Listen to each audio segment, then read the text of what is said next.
आज हम जयशंकर प्रसाद जी द्वारा लिखा गया एक प्रसिद्ध कहानी आकाशदीप का पाठ करने जा रहे हैं। आकाशदीप जो है केवल बाहरी रोशनी का प्रतीक नहीं है, यह समुद्र में भटके हुए नाविक को सही दिशा या राह दिखाने का प्रतीक है। यहाँ पर बुद्धगुप्त और चंपा के माध्यम से उनके प्रेम तथा अंतर्द्वंद की स्थिति को दिखाया गया है। यहाँ पर नायिका चंपा बुद्धगुप्त को अपने पिता का हत्यारा समझता है। उसके मन में संदेह है, प्रेम की भावना होने के बावजूद भी वो अंत में बुद्धगुप्त को अपना नहीं पाता है। चलिए इस कहानी का अध्ययन करते हैं। पहले हम कवि परिचय थोड़ा दे देते हैं। यहाँ पर जयशंकर प्रसाद, मूल नाम इनका है जयशंकर प्रसाद और इनका जन्म 30 जनवरी 1899 वाराणसी उत्तर प्रदेश में हुआ था और इनका निधन जो है 15 नवंबर 1937 में वाराणसी उत्तर प्रदेश में हुआ था। ठीक है, ये जो है हिंदी कवि, नाटककार, कहानीकार, उपन्यासकार तथा निबंध लेखक थे जयशंकर प्रसाद जी। वे हिंदी के छायावादी युग के 4 प्रमुख स्तंभों में से एक थे। तो छायावादी युग में कितने स्तंभ थे? 4। प्रसाद, प्रसाद यानी जयशंकर प्रसाद, निराला, तीसरा कौन है? पंत, सुमित्रानंदन पंत, और चौथा महादेवी वर्मा। ठीक है, ये 4 स्तंभ थे छायावादी युग के। ठीक है, तो उनके कुछ रचनाओं का हम यहाँ पर चर्चा करेंगे। जयशंकर प्रसाद जी 1914 में इन्होंने प्रेम पथिक नामक काव्य की रचना की। 1927 में झरना, 1928 में करुणालय, 1928 में ये महाराणा का महत्व, मोस्ट इंपोर्टेंट क्वेश्चन PYQ है, ये पूछा जाता है, ये भी पूछा जाता है, ये भी इसको याद रखिएगा। पहला कौन सा काव्य पूछेगा?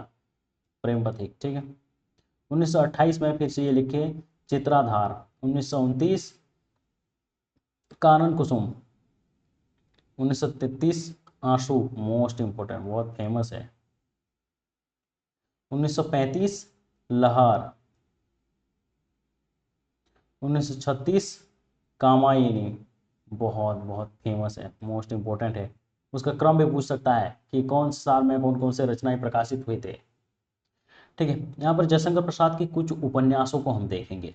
उन्होंने कितने उपन्यास लिखे? 3 उपन्यास लिखे थे, कंकाल, तितली और इरावती। कंकाल, तितली और इरावती। इरावती जो है ये उनका अपूर्ण उपन्यास है, यानी इसको पूरा नहीं कर पाए और उनका मृत्यु हो गया। उनके कुछ नाटक यहाँ पर देखिए, सज्जन, कल्याणी परिणय, प्रायश्चित, राजश्री, विशाख, अजात अजात शत्रु, जनमंजय का नाग यज्ञ, ये फेमस है, अजात शत्रु, जनमंजय का नाग यज्ञ, कामना, स्कंदगुप्त, मोस्ट, एक घूंट, चंद्रगुप्त, फेमस है ये सब, धृषामिनी। ठीक है, प्रसिद्ध है उनका नाटक है। तो उनके कुछ प्रसिद्ध कहानियां यहाँ पर थोड़ा देख लेंगे हम। अघोरी का मोह, काला, वेड़ी, करुणा की विजय, इंद्रजाल, मोस्ट इंपोर्टेंट, रमला, अपराधी, रसिया बालम, बैरागी, व्रतभंग, रूप की छाया, सिकंदर की शपथ, ग्राम, मोस्ट इंपोर्टेंट है उनका, पुरस्कार, बहुत प्रसिद्ध है और ये पोस्टेड में लगा हुआ है पुरस्कार कहानी, प्रसाद, आकाशद्वीप, मोस्ट इंपोर्टेंट, इसे हम पढ़ रहे हैं, भिकारिन, पाप की पराजय, जहारा, प्रतिध्वनि, प्रतिमा, हिमालय का पथिक, ममता, स्वर्ग के खंडहर में, ग्राम गीत, गुलाम, चूड़ी वाला, गुंडा, मोस्ट इंपोर्टेंट है, गुंडा जो है फेमस है, चंदा, प्रलय, देवदासी, नूरी, बिसाती, पत्थर की पुकार, विषाती, पंचायत, ये उनके प्रसिद्ध कहानियां हैं। ठीक है, उनके कुछ कहानी संग्रह यहाँ पर देखिए, ये फेमस है, ये क्रम से ही पूछ देगा। और छाया, प्रतिध्वनि, आकाशद्वीप, आंधी, इंद्रजाल। इसको पूरा क्रम में याद रखिए। छाया, प्रतिध्वनि, आकाशद्वीप, आंधी, इंद्रजाल। अभी आकाशद्वीप कहानी का पाठ करेंगे। बंदी, क्या है, सोने दो, मुक्त होना चाहते हो? अभी नहीं, निद्रा खुलने पर चुप रहो, फिर अवसर ना मिलेगा। बड़ा शांति है, कहीं से एक कंबल डालकर कोई शीत से मुक्ति करता। आंधी की संभावना है, यही अवसर है। आज मेरे बंधन शिथिल है। तो क्या तुम भी बंदी हो? हाँ, धीरे बोलो। इस नाव पर केवल 10 नाविक और एक प्रहरी है। और प्रहरी, ये इंपॉर्टेंस है कि इस नाव में कितने नाविक थे? 10 नाविक थे, मोस्ट इंपॉर्टेंट। शस्त्र मिलेगा? मिल जाएगा। पोत से संबंध रज्जु काट सकोगे? हाँ। समुद्र में हिलोरे उठने लगे। दोनों बंदी आपस से टकराने लगे। पहले बंदी ने अपने को स्वतंत्र कर लिया, दूसरे का बंधन खोलने का प्रयत्न करने लगा। लहरों के धक्के एक दूसरे को स्पर्श से पुलकित कर रहे थे। मुक्ति की आशा, स्नेह की असंभावित आलिंगन, दोनों को दोनों ही अंधकार में मुक्त हो गए। दूसरे बंदी ने हर्षतिरेक से उसको गले लगा लिया। सहसा उस बंदी ने कहा, यह क्या, तुम स्त्री हो? मोस्ट इंपोर्टेंट, ये क्वेश्चन पूछा गया था, पीवाईक्यू है। यह क्या, तुम स्त्री हो, ये कौन सी कहानी से संबंधित है? इस प्रकार से पूछेगा। क्या स्त्री होना कोई पाप है? मोस्ट इंपोर्टेंट इंपोर्टेंस है। अपने को अलग करते हुए इस स्त्री ने कहा, शस्त्र कहाँ है? तुम्हारा नाम? चंपा। मोस्ट इंपोर्टेंट, ये आजकल प्रश्न ट्रेंडिंग में है कि एक कैरेक्टर का नाम दे देगा और पूछ लेगा कि ये कौन से कहानी के पात्र है। चंपा। तारक खचित नील अंबर और समुद्र के अवकाश में पवन उथल पुथल मचा रहा था। अंधकार से मिलकर पवन दुष्ट हो रहा था। समुद्र में आंदोलन था। नौका लहरों में विकल थी। स्त्री सतर्कता से लुढ़कने लगी। एक मतवाले नाविक के शरीर से टकराती हुई सावधानी से उसका कृपाण निकालकर, क्या निकाला? स्त्री लुढ़कते हुए जाकर वो कृपाण यानी अस्त्र, चाकू होता है, निकालकर फिर लुढ़कते हुए बंदी के समीप पहुंच गई। सहसा पोत से पथ प्रदर्शक ने चिल्लाकर कहा, आंधी, यानी आंधी तूफान आ गया समुद्र में। आपत्ति सूचक तूर्य, आपत्ति सूचक तूर्य क्या है? जो हम नहीं बोलते इमरजेंसी के टाइम में जो और साउंड होता है, वही साउंड। आपत्ति सूचक तूर्य बजने लगा। सब सावधान होने लगे। बंदी युवक उसी तरह पड़ा रहा। किसी ने रस्सी पकड़ी, कोई पाल खोल रहा था, पर युवक बंदी लुढ़क कर उस रज्जू के पास पहुंचा जो पोत से संलग्न था। यानी वो लुढ़कता हुआ गया और पोत से जो संलग्न रज्जू था वहां पर पहुंच गया। तारे ढक गए, तरंगे उद्वेलित हुई, समुद्र गरजने लगा। भीषण आंधी पिचासिनी के समान नाव को अपने हाथों में लेकर कंदुक क्रीड़ा और अट्टहास करने लगी। एक झटके के साथ ही नाव स्वतंत्र हो गई, यानी नाव के जो रज्जू था उसको काट दिए। उस संकट में भी दोनों बंदी खिलखिला कर हंस पड़े। आंधी के हाहाकार में उसे कोई ना सुन सका। अंततः जलनिधि में उषा का मधुर आलोक फूट उठा। सुनहली किरणें और लहरों की कोमल सृष्टि मुस्कुराने लगी। सागर शांत था। नाविकों ने देखा, पोत का पता नहीं, बंदी मुक्त है।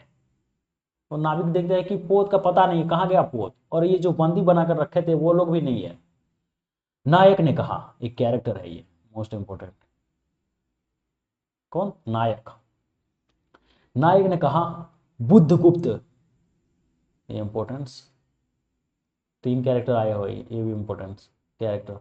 बुद्धगुप्त, तुमको मुक्त किसने किया? कृपाण दिखाकर बुद्धगुप्त ने कहा, इसने। नायक ने कहा, तो तुम्हें फिर बंदी बनाऊंगा। किसके लिए? पोताध्यक्ष मणिभद्र। मोस्ट इंपोर्टेंट, पोताध्यक्ष कौन थे? मणिभद्र। अतल जल में होगा नायक, अब इस नौका का स्वामी मैं हूं, तुम जलदस्यु बुद्धगुप्त कदापि नहीं। चौंक कर नायक ने कहा और अपना कृपाण टटोलने लगा।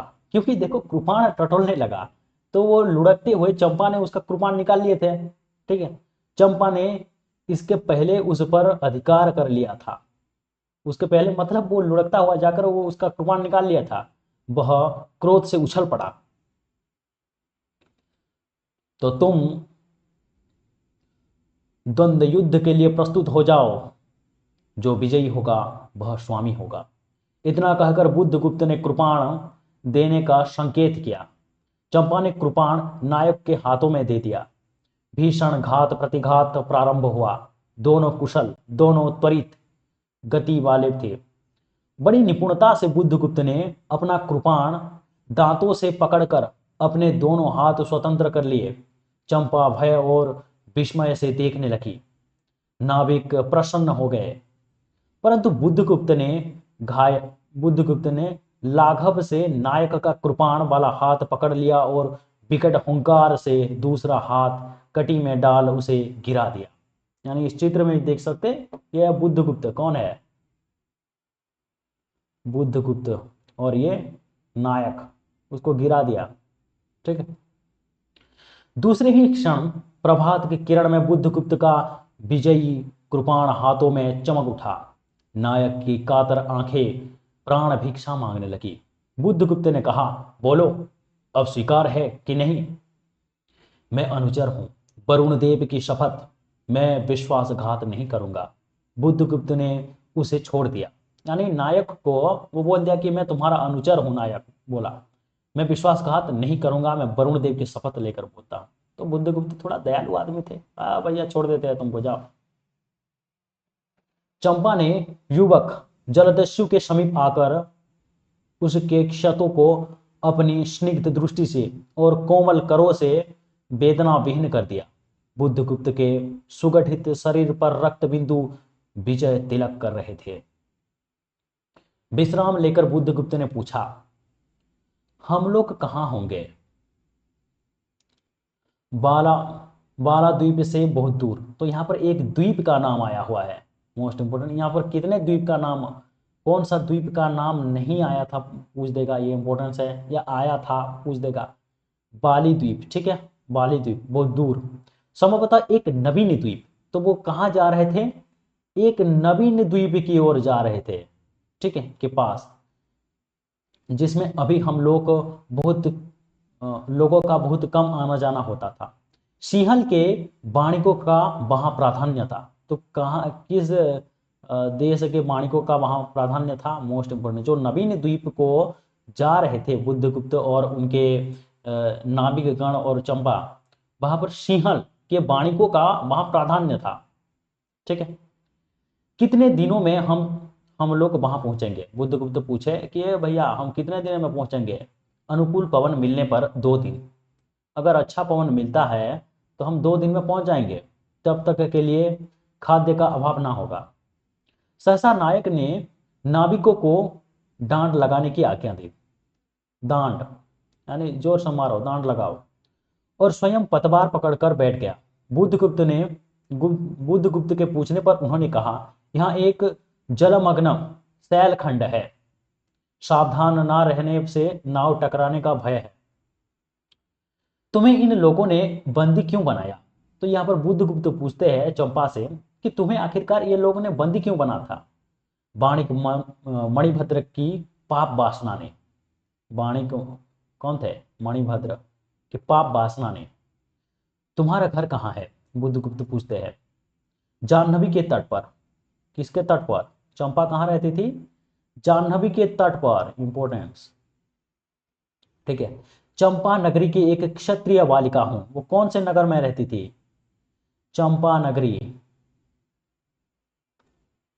की एक कौन सी बालिका? एक क्षत्रिय बालिका। पिता इसी मणिभद्र के यहाँ प्रहरी थे। तो उनके पिता, जो चंपा के पिता कौन थे? मणिभद्र के वहां प्रहरी थे, प्रहरी का काम कर रहे थे। ठीक है। माता का देहावसान हो जाने पर मैं भी पिता के साथ नाव पर ही रहने लगी। 8 बरस से समुद्र ही मेरा घर है। तो समुद्र में चंपा कितने बरस से रह रहा था? 8 बरस से वो समुद्र में रह रही थी। ठीक है।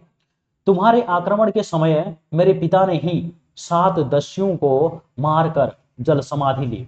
तुम्हारे मतलब कौन? बुद्धगुप्त के आक्रमण के समय में उनके पिता जो है कितने दस्युओं को मारे थे? 7 दस्युओं को मारे थे, मोस्ट इंपोर्टेंट। और उनका भी मृत्यु हो गया था, यानी जल समाधि, जल में निमग्न हो गए, उनको मृत्यु हो गया, मार दिए उनको भी। 1 मास हुआ मैं इसे नील नभक के नीचे, नील जल निधि के ऊपर एक भयानक अनंतता में निस्सहाय हूं, अनाथ हूं। मणिभद्र ने मुझे एक दिन घृणित प्रस्ताव किया। मैंने उसे गालियां सुनाई। उसी दिन से बंदी बना दी गई। चंपा रोष से जल रही थी, यानी चंपा रोष से जल रही थी और कहता है कि मणिभद्र मुझे एक घृणित प्रस्ताव दिया कि भैया तुमको शादी करेंगे। और गालियां दे दी चंपा ने, और उसको, चंपा को उसी दिन से बंदी कर दिया। मैं भी ताम्रलिपि का एक क्षत्रिय हूं, मोस्ट इंपोर्टेंट। तो बुद्धगुप्त कहाँ के हैं? इंपोर्टेंस, ये कौन? बुद्धगुप्त ताम्रलिपि का एक क्षत्रिय है, बुद्धगुप्त भी एक क्षत्रिय है। चंपा, परंतु दुर्भाग्य से जलदस्यु बनकर जीवन बिताता हूं। अब तुम क्या करोगे? मैं अपने अदृष्ट को अनिर्दिष्ट ही रहने दूंगी, वहां जहां ले जाए। चंपा की आंखें निश्चिम प्रदेश में निरुद्देश्य थी। किसी आकांक्षा के लाल डोरे न थे। धवल अपांगों में बालकों के सदृश विश्वास था। चंपा, व्यवसायी दस्यु भी उसे देख कर कांप गया। सॉरी, हत्या व्यवसायी दस्यु भी उसे देख कर कांप गया। उसके मन में एक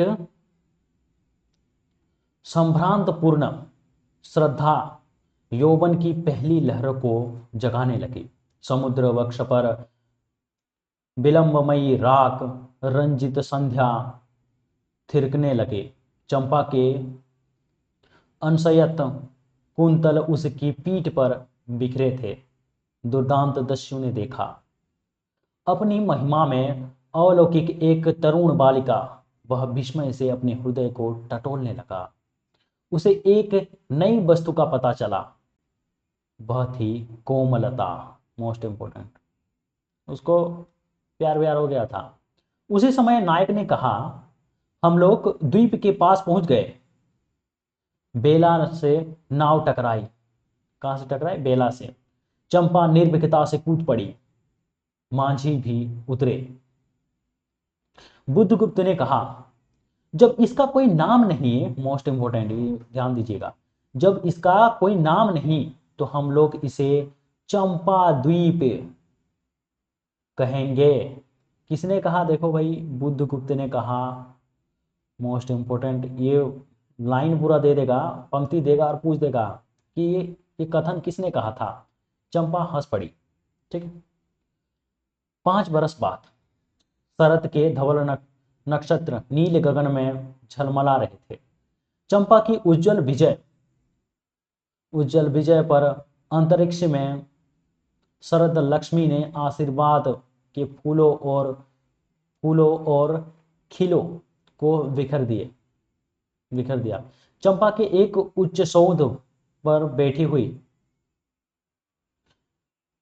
तरुणी चंपा दीप जला रही थी। यानी एक ऊंची जगह पर बैठी हुई चंपा क्या कर रही थी? एक दीप जला रही थी। बड़े यत्न से अभ्रक की मंजूषा में दीप धरकर अपनी सुकुमार उंगलियों से डोरी खींची। वह दीपाधार ऊपर ढलने लगा। भोली भाली आंखें उसे ऊपर चढ़ते बड़े हर्ष से देख रही थी। डोरी धीरे धीरे खींची गई। चंपा की कामना थी कि उसका आकाश द्वीप नक्षत्रों से हिलमिल जाए, किंतु वैसा होना असंभव था। उसने आशा भरी आंखें फिरा ली। सामने जलराशि का रजत श्रृंगार था। वरुण बालिकाओं के लिए लहरों से हीरो और नीलम की क्रीड़ा शैल। तो वरुण बालिका जो थे उनके लिए क्या है, लहरों से हीरे और नीलम की क्रीड़ा शैल मालाएं बन रही थी, और वे मायाविनी छलनाएं अपनी हंसी का कलनाद छोड़कर छिप जाती थी। यहाँ पर चंपा 5 बरस बाद चंपा एक ऊंची जगह पर बैठी है और वो आकाशदीप लगाकर वो रस्सी को ऊपर ले रहे हैं और वो सोच रहा है कि ये आकाशदीप आकाश में पूरा मिल जाए, लेकिन ऐसा तो हो ही नहीं सकता। ठीक है। दूर दूर से धीवरों का बंसी, तो मोस्ट इंपोर्टेंट, दूर दूर से किसका, धीवरों का क्या सुनाई देते हैं, धीवर की बंसी, इंपोर्टेंस, झनकार इनके संगीत सा मुखरित हो रहा होता था। चंपा ने देखा कि तरल संकुल जलराशि में उसके कंडील का प्रतिबिंब अस्त व्यस्त था। वह अपनी पूर्णता के लिए सैकड़ों चक्कर काटता था। वह अनमनी होकर उठ खड़ी हुई, किसी को पास ना देखकर पुकारा, जया जया। मोस्ट इंपोर्टेंट एक नया कैरेक्टर है। एक श्यामा युवती सामने आकर खड़ी हुई। वह जंगली थी। तो ये जया कौन थी, जंगली थी। नील नभोमंडल से मुख में शुद्ध नक्षत्र की पंक्ति के समान उसके दांत हंसते ही रहते थे। वह चंपा को रानी कहती थी। जया चंपा को क्या कहती थी, रानी कहती। बुद्धगुप्त की आज्ञा थी, महानाविक कब तक आएंगे, बाहर पूछो तो, चंपा ने कहा। जया चली गई। दुरागत पवन चंपा के अंचल में विश्राम लेना चाहता था। उसके हृदय में गुदगुदी हो रही थी। आज ना जाने क्यों वह बेसुध थी। वह दीर्घकाल दृढ़ पुरुष ने उसकी पीठ पर हाथ रख चमत्कृत कर दिया। उसने फिर कर कहा, बुद्धगुप्त। यानी बुद्धगुप्त पीछे से आकर उसके पीठ पर हाथ सहला दिया। तो चंपा पीछे मुड़कर देखा, कौन, बुद्धगुप्त। बावली हो क्या, यहाँ बैठी हुई अभी तक दीप जला रही हो, तुम्हें यह काम करना है। क्षीर निधि साई, अनंत की प्रसन्नता के लिए क्या दासियों से आकाशदीप जलवाऊं। हंसी आती है। तुम किसको दीप जलाकर पथ दिखाना चाहती हो, उसको जिसको तुमने भगवान मान लिया है। मोस्ट इंपोर्टेंट, किसने कहा था कि तुम किसको दीप जलाकर पथ दिखाना चाहती हो, उसको जिसको तुमने भगवान मान लिया, बुद्धगुप्त ने कहा था। ठीक है। हाँ, वह भी कभी भटकते हैं, भूलते हैं, नहीं तो बुद्धगुप्त को इतना ऐश्वर्य क्यों देते, क्योंकि बुद्धगुप्त एक जलदस्यु था, यानी लोगों को लूटता था। तो बुरा क्या हुआ, इस द्वीप की अधीश्वरी चंपा रानी, यानी चंपा को चंपा रानी कहती थी प्यार से। ठीक है। मुझे इस बंदी गृह से मुक्त करो। अब तो बाली, जाया और सुमात्रा का वाणिज्य केवल तुम्हारे ही अधिकार में है। मोस्ट इंपोर्टेंट, तो बुद्धगुप्त कौन कौन से वाणिज्य केंद्र अपने अधिकार में लिए थे, बाली, जाबा, सुमात्रा। ठीक है। ये वाणिज्य की जगहों का नाम दिया गया है, द्वीप का नाम है, तुम्हारे अधिकार है, मुझे अब छोड़ दो, ऐसा बोल रही है चंपा। महानाविक, परंतु मुझे उन दिनों की स्मृति सुहावनी लगती है जब तुम्हारे पास एक ही नाव थी और चंपा के अनुकूल में पन्य लाद कर हम लोग सुखी जीवन बिताते थे। वो चंपा कहती है कि मुझे तो वह स्मृति अच्छा लगती है, सुहावनी लगती है, जब हमारे पास एक ही नाव था और हम उसमें बैठकर सुखी जीवन बिताते थे। इस जल में अनगिनत बार हम लोगों की तरी आलोकमय प्रभात में तारिकाओं की मधुर ज्योति में थिरकती थी। बुद्धगुप्त, उस बिय अनंत में जब मांझी सो जाती थी, दीपक बुझ जाती थी, हम तुम परिश्रम से थक कर पालों में शरीर लपेट कर एक दूसरे का मुंह देखते थे। वह नक्षत्रों की मधुर छाया, पुरानी याद ताजा कर रहे थे। तो चंपा, अब उससे भी अच्छा ढंग से हम लोग विचर सकते हैं। तुम मेरी प्राणदात्री हो, मेरी सर्वस्व हो। मोस्ट इम्पोर्टेंट कि भैया अभी तो हमारे पास बहुत सारे वाणिज्य केंद्र है और धनराशि भी बहुत है, तो उससे भी अच्छा जीवन हम बिता सकते हैं, ऐसा बुद्धगुप्त बोल रहा है। नहीं नहीं, तुमने दस्युवृत्ति छोड़ दी, परंतु हृदय वैसा ही अकरुण, शत्रु शत्रु शत्रुष्ण और ज्वलनशील है।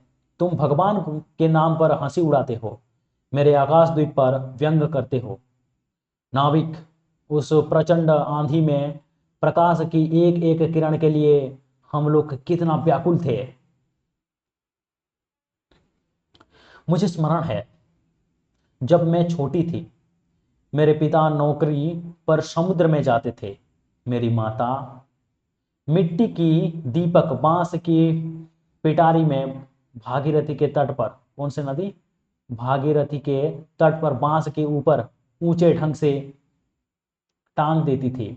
उस समय वह प्रार्थना करती थी, भगवान मेरे पथभ्रष्ट नाविक को अंधकार में ठीक पथ पर ले चलना।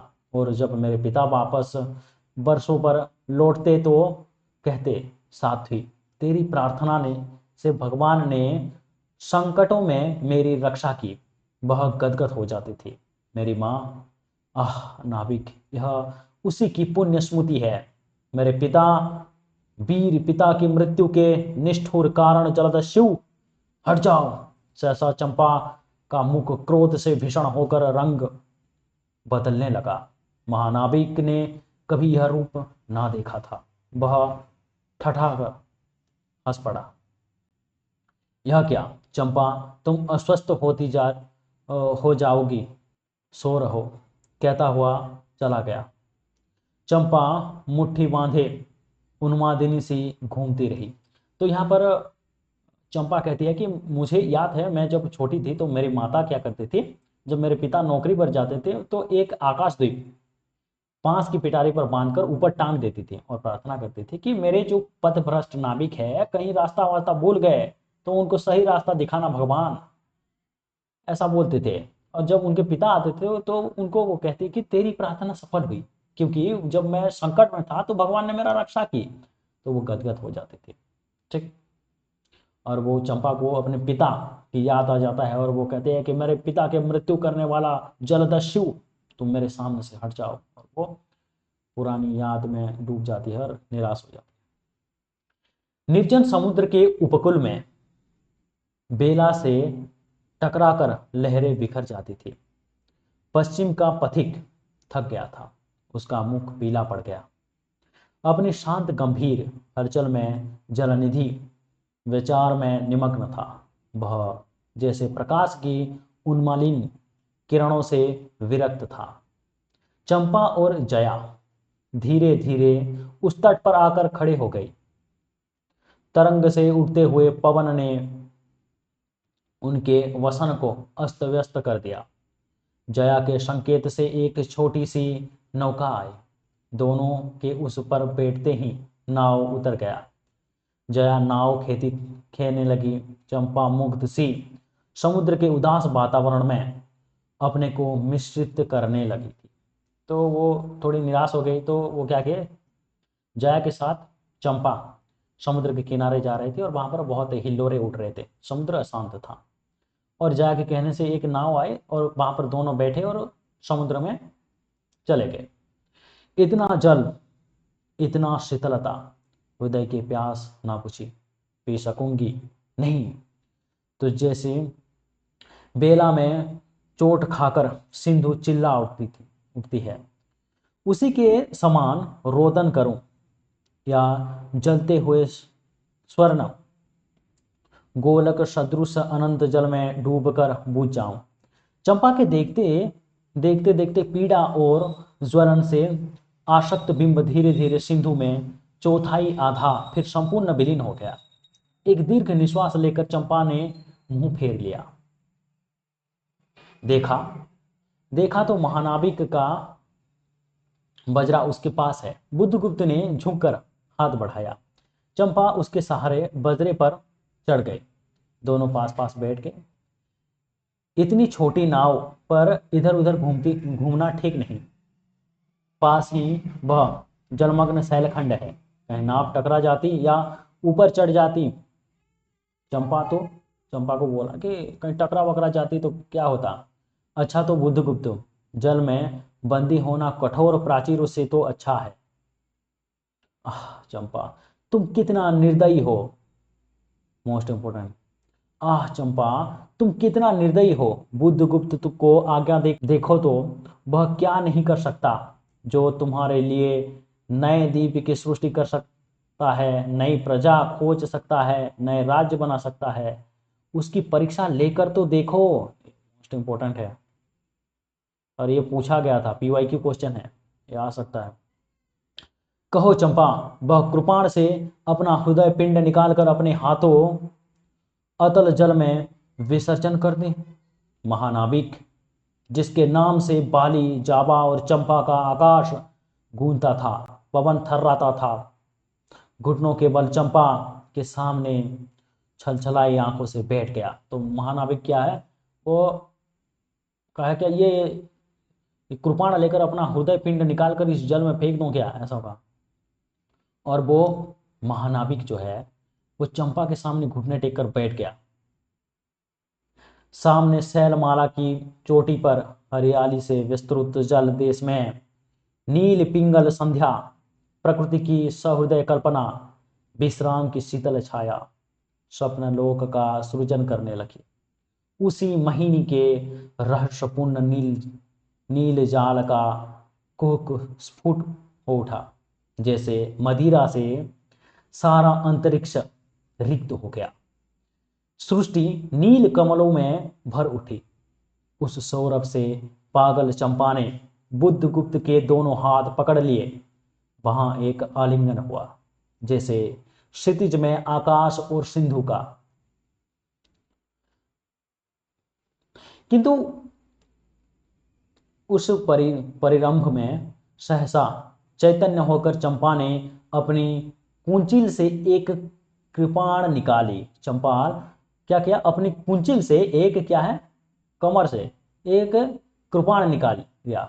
बुद्धगुप्त, आज मैं अपने प्रतिशोध का कृपाण अतल जल में डुबा देती हूं। हृदय ने छल किया, बार बार धोखा दिया।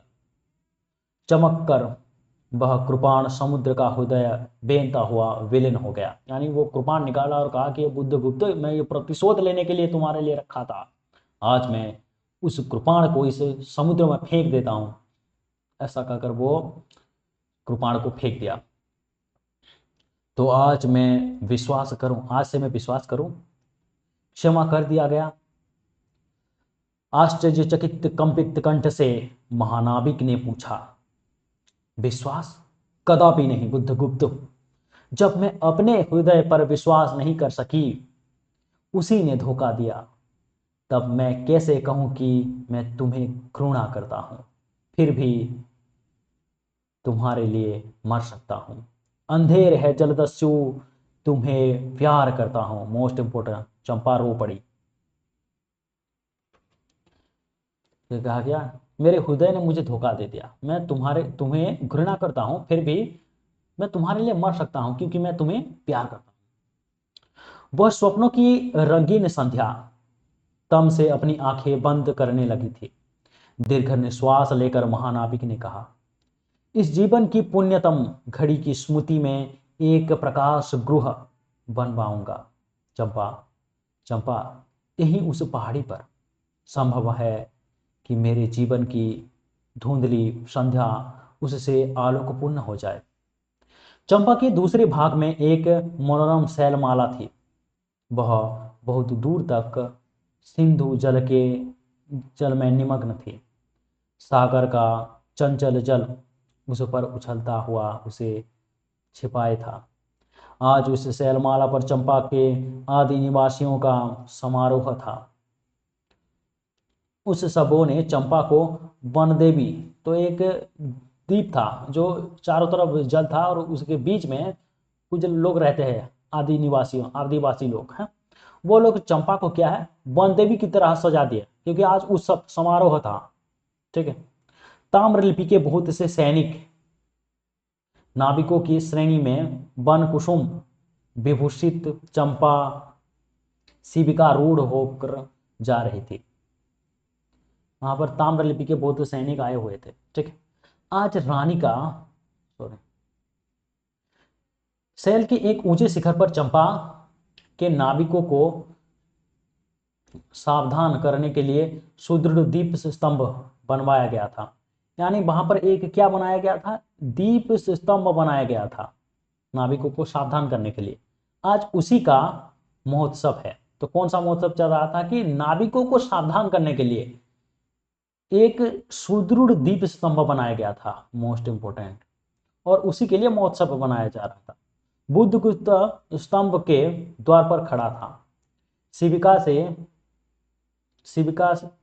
से सहायता देकर चंपा को उसने उतारा। दोनों ने भीतर पदार्पण किया कि बांसुरी और ढोल बजने लगा। तो वहां पर जो महोत्सव में क्या बजने लगा, बांसुरी और ढोल, इंपोर्टेंस। पंक्तियों में कुसुम भूषण से सजी वन बालिकाएं फूल उछालती हुई नाचने लगी।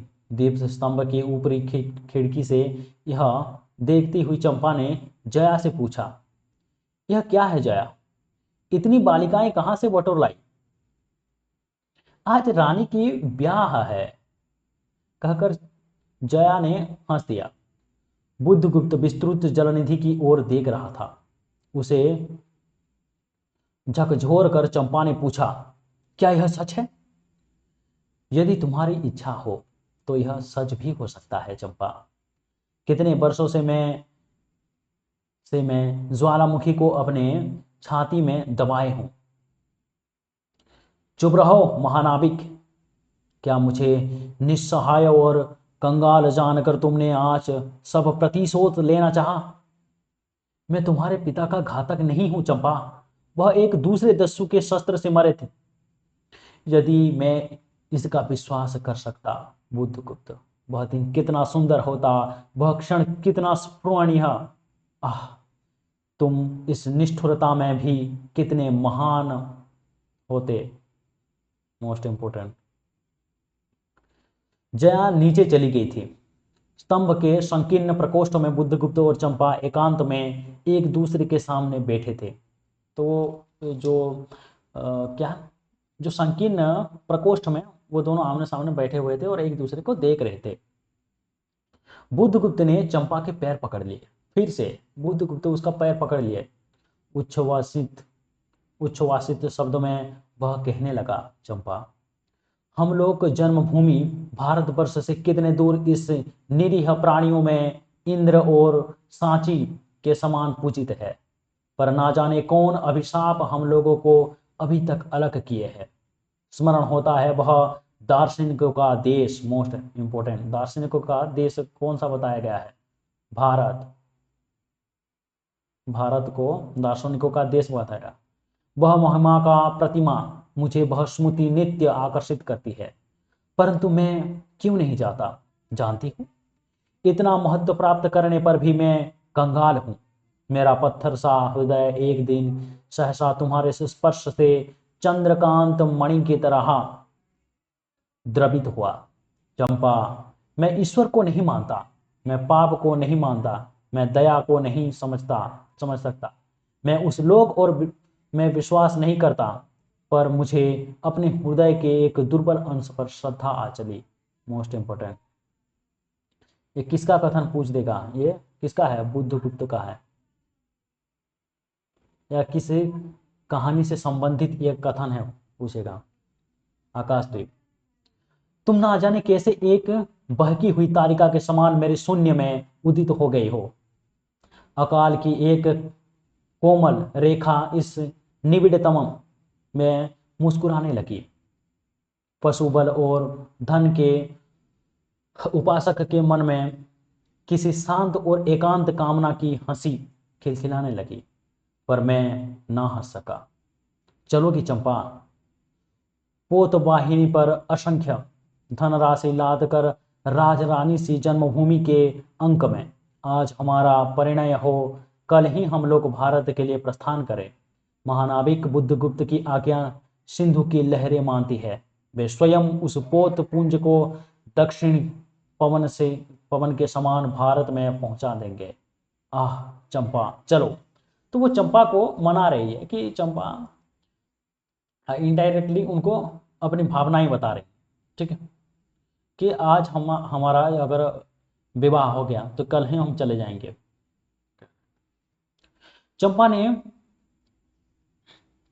चंपा ने उसके हाथ पकड़ लिए। किसी आकस्मिक झटके ने एक पल भर के लिए दोनों के अधरों को मिला दिया। सहसा चैतन्य होकर चंपा ने कहा, बुद्धगुप्त, मेरे लिए सब भूमि मिट्टी है, सब जल तरल है, सब पवन शीतल है। कोई विशेष आकांक्षा हृदय में अग्नि के समान प्रज्वलित नहीं। सब मिलाकर मेरे लिए एक शून्य है।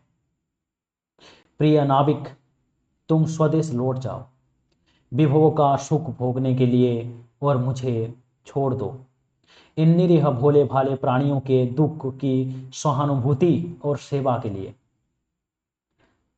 तब मैं अवश्य चला जाऊंगा चंपा। यहाँ रहकर मैं अपने हृदय पर अधिकार रख सकूं, इसमें संदेह है। आह, उन लहरों में मेरा विनाश हो जाए।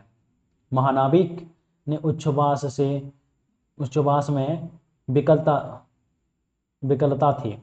फिर उसने पूछा, तुम अकेले यहाँ क्या करोगी? पहले विचार थे कि कभी कभी इस दीप स्तंभ पर से आलोक जलाकर अपने पिता की समाधि का इस जल से अन्वेषण करूंगी, किंतु देखता हूं मुझे भी इसी में जलना होगा जैसे आकाशदीप। दिन स्वर्ण रहस्य के प्रभात में चंपा ने अपने दीप स्तंभ पर से देखा। सामुद्रिक नावों की एक सणी चंपा का उपकूल छोड़कर पश्चिम उत्तर की ओर महाजलव्यल के समान संतरण कर रही थी। उसकी आंखों से आंसू बहने लगे। यह कितने ही शताब्दियों पहले की कथा थी। चंपा आजीवन उस दीप स्तंभ में आलोक जलती रही, किंतु उसके बाद भी बहुत दिन दीप निवासी उस माया, ममता और स्नेह सेवा की देवी की समाधि समृद्ध पूजा करते थे। एक दिन काल के कठोर हाथों ने उसे भी अपनी चंचलता से गिरा दिया। तो एक दिन क्या हुआ, चंपा सुबह देखती है कि एक नाविक उन्हें छोड़कर दूर चली जा रही है, यानी वो बुद्धगुप्त का नाव था, वो लोग चले जा रहे थे और ये बहुत दिनों की कथा है। और उस द्वीप में चंपा बहुत दिन तक आकाशदीप जालता हुआ बैठा हुआ था और एक दिन सहसा उसको भी काल के कठोर यानी मृत्यु ने उसे जकड़ लिया। तो यहाँ पर हमारा कहानी समाप्त होता है। नेक्स्ट हम फिर दूसरे कहानी लेकर आएंगे। धन्यवाद।